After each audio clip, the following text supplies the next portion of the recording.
Sénégal, bonjour. Au menu de l'actualité de Tribune Quotidienne ce matin, des informations du côté du ministère de la Santé et de l'Action sociale. En tout cas, Ande Guessem lève le coude sur les données sanitaires et sociales. Informe bien entendu Tribune Quotidienne ce matin. Le journal du groupe des médias, en tout cas, de nous livrer une information qui pourra probablement pousser monsieur le ministre de la Santé et de l'Action sociale à faire du turpi, fait du motet. De quoi s'agit-il exactement? De Ande Guessem, dirigé de main de maître par le teigneux Mbalo Diakam, lève le coude sur les données sanitaires et sociales. En tout cas, il convenait de retenir toujours d'après Tribune Quotidien que pour réclamer l'application Raking Tak Taf Taf et Johnny Johnny des augmentations de salaire aux contractuels des établissements publics de santé et aux travailleurs des collectivités territoriales, la ZAS Ande Guessem a mis en œuvre 11 plans.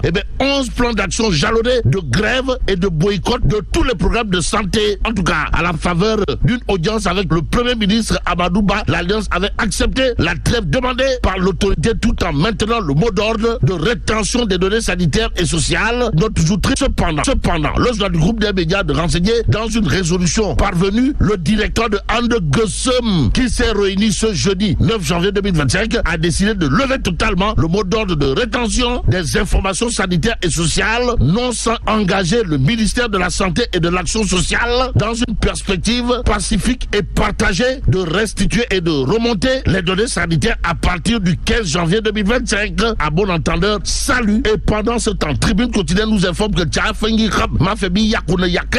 en tout cas, conséquences de la récolte catastrophique d'arachide, la mauvaise campagne agricole amplifie l'exode rural des doigts. Waouh. Et là, il convenait de dire, au regard de cette actualité de Tribune Quotidienne, mais monsieur le ministre de l'Agriculture, Mabouba Dia, doit aussi, tous en ville à la recherche de travail et de meilleures conditions de vie. Note en tout cas Tribune, le journal du groupe des médias d'ajouter aux jeunes qui avaient l'habitude de partir en ville, se sont ajoutés les femmes et les pères de famille dans le désarroi total.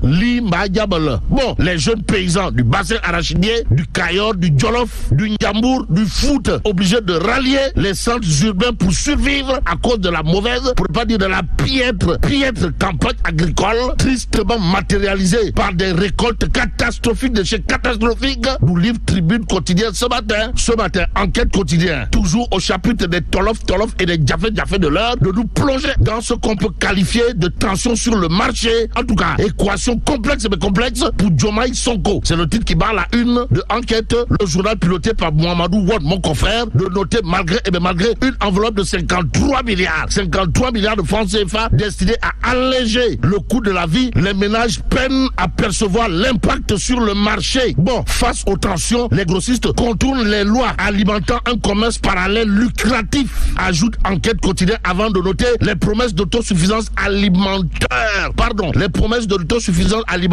tardent à se matérialiser. En termes justement de matérialisation, il y a 2 minutes pour lire l'essentiel qui nous renseigne que pour ceux qui relèvent du sucre et de la sécurité alimentaire,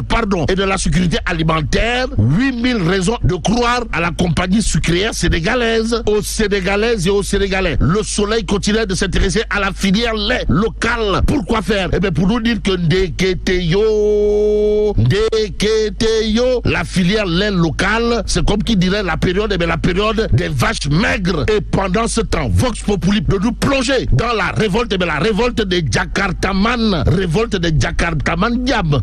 Prévention et sécurité routière au Sénégal, Vox Populi de renseigner révolte des Jakartaman, division chez les conducteurs de 2 roues. Il est question pour Vox Populi d'évoquer la guerre de positionnement entre associations de conducteurs de tchak-tchak face à l'État et en l'État. Critique quotidien à propos justement de la régularisation des véhicules de type 2 roues, de nous apprendre la machine s'enraye à cause des couacs. S'agit-il là d'un tchounéisme qui ne dit pas son nom? C'est au nom du droit à l'information que le quotidien révèle à sa une immatriculation des 2 roues. L'État change de vitesse, nettoie. Waouh. En tout cas, des mesures d'ajustement pour faciliter les opérations. Voilà ce que nous livre le quotidien ce matin. Ce matin, il convenait de retenir, d'après le journal, que les services du ministre Yankoba Diémé semblent une logique de Yonou Diam. Et comme il a dit Yonou Diam Soirioul, retenons également d'après le quotidien que le sursis de 3 mois toujours en vigueur. Et c'est avec vigueur et rigueur que l'I quotidien s'intéresse justement à l'actualité autour des motos photos. Et là, le quotidien lit de nous expliquer pourquoi. Mais pourquoi les Jakartamans sont en colère. Jakartamans en colère d'Indiens, sommes-nous tentés de dire. Que dire à ce sujet? Sinon, la mutation, l'épine au pied des tchak-tchak, renseigne lit quotidien avant d'ajouter des mesures jugées contraignantes. Aussi, la préservation de leur subsistance au cœur de leurs inquiétudes, renseigne en tout cas lit. Bon, lit, pour l'instant, passons au quotidien Le Public. Le journal de révéler à ça une recyclage des vieilles méthodes et institutions de l'ancien régime. Le CDR victime de l'hyper-présidentialisme par Alimana Bachili. En tout cas, le Conseil national de régulation de l'audiovisuel n'est ni démocratique, ni transparent, ni indépendant. Ses membres sont nommés par le pouvoir exclusif du président de la République. Voilà ce qu'on peut retenir du pavé dans la main, pour ne pas dire du coup de pied dans la fourmilière, signé Alimana Bachili. À lire bien entendu dans Le Public. Le journal d'ajouter l'autre crachat de l'homme. Comprenez, la loi ne prévoit aucune participation des instances que les personnalités nommées sont censées représenter, ni de l'Assemblée nationale, ni d'aucun corps de la société ou de l'État. Et en l'État, le PASTEF arrive au pouvoir par effraction au prix de milliers de libertés confisquées, du sacrifice suprême consenti par des centaines de jeunes citoyens parce qu'ils proclament, la rupture. Voilà ce qu'on peut retenir du pamphlet signé Alimana Bachili dans bien entendu Le Public quotidien. Le quotidien Révélation pour sa part d'accrocher Babacar Maïngaraf du mouvement Neyler qui sans contour ni détour dit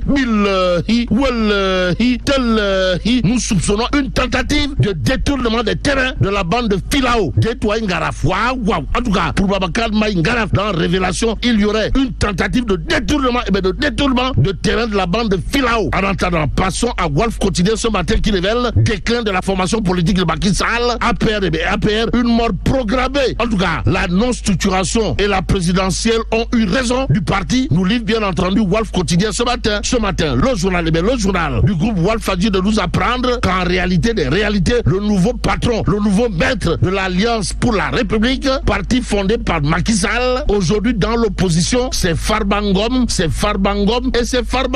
Bon, Farbangom, nouveau patron, patron de l'Alliance pour la République. Voilà l'information à retenir de Wolf Quotidien ce matin. Ce matin, source A d'afficher des confidences exclusives de l'initiateur du groupe Les Forces Spéciales, Morguet en l'occurrence, qui parle pour la première fois de toute l'histoire, mais l'histoire retiendra, d'après source A, ses propos, à savoir, c'est moi qui ai créé un groupe WhatsApp pour le nommer Force Spéciale, tout comme je pouvais l'appeler les Amazones ou les danseuses. Bon, je n'avais aucune arrière-pensée en créant ce groupe. Pour preuve, il n'était même pas actif, dira en tout cas Morguet. Dans source A, le journal de souligner d'autres propos de l'initiateur du groupe Les Forces Spéciales, Morguet en l'occurrence, à savoir, quand la police m'arrêtait, elle m'a trouvé dans l'atelier de couture de mon frère Yaya Sissé le 22 juin 2022 en train de boire du thé. Bon, dès notre arrestation, nous avons été conduits au commissariat de Rufisque avant d'être déposés à la sûreté urbaine sous le régime de garde à vue qui aura duré 15 jours, dira toujours Morguet, ou l'initiateur du groupe Les Forces Spéciales, à lire bien entendu dans source A. Bon, passons à Libération Quotidien ce matin. Ce matin, le journal de nous apprendre que 3 sociétés nationales sont aujourd'hui dans un état critique. Il s'agit de quelle société? Il s'agit de la Poste, la Société nationale de recouvrement SNR et la Sogepa. En tout cas, au 31 décembre 2023, les trois sociétés nationales aujourd'hui dans un état critique présentaient des capitaux propres de moins 143 milliards, moins 86,7 milliards et moins 28,5 milliards. Et là, bon, que Dieu préserve le Sénégal.